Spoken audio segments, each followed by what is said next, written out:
Yo, yo, episode number 7 of Survivor Season 1, Borneo.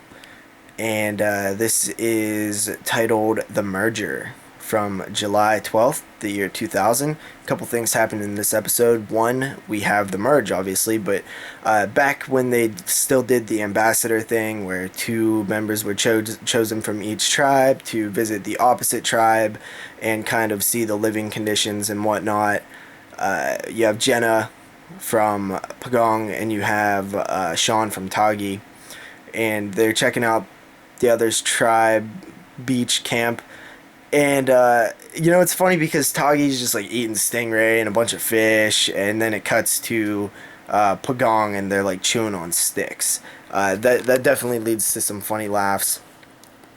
You also have the kind of romantic date like thing between Sean and Jenna. They spend the night out on a little island eating lobster, drinking wine under tiki torches and candlelight.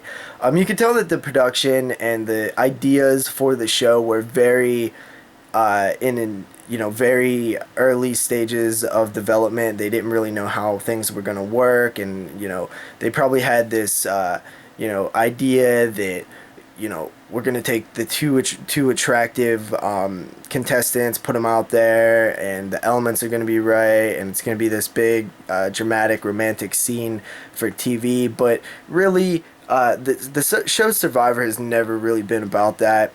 Everybody's gross and dirty and smelly and hairy. It's just not a romantic show. So I think they were trying to push that, but it's as the series moves on, they quickly back off of that because it's just not that kind of show. It's not like the real world or something. But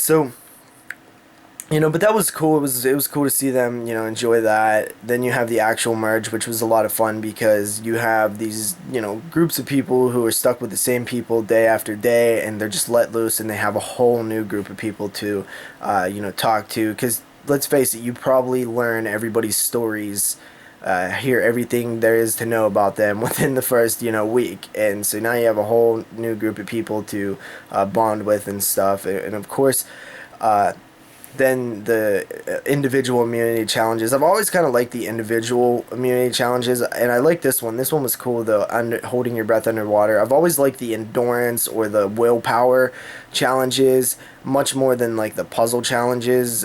Those are actually my least favorite. I do, however, like the like brute strength challenges also, but my favorite are like the willpower endurance style challenges. So the holding the breath one was pretty cool. I didn't really remember who was gonna win it, or even win the first leg of it.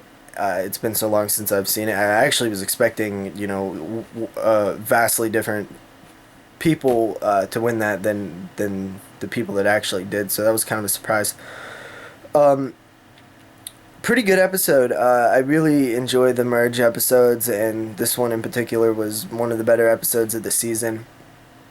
You could see during the vote, and this was kind of something interesting. Early on in Survivor, specifically season 1, nobody was really playing strategy. So when somebody got voted out, it almost felt more personal, because it feels like they don't like the person they're voting out, instead of like it was all part of the game. It's just a game, it's nothing personal, I'm just voting you out because you're a threat and I'm playing with strategy. But early on, it you kind of feel bad for some of them because they all look kind of surprised, and they all look like they take it kind of personal. Especially Gretchen looked kind of sad, so it was a little bit sad to see her go. I never really was a big fan of her anyway, so I didn't really care too much, but it is a little bit sad. You can see that the full 4-strong alliance is just working, and it's really kind of annoying to see people not play strategy. And I know the show just started. It's the first season, but I don't know if it was of the time or what. But it just seems like I can pick 20 or 20. I could pick 20 groups of 20, and it seems like every one of them would be trying to win that $1 million by using strategy.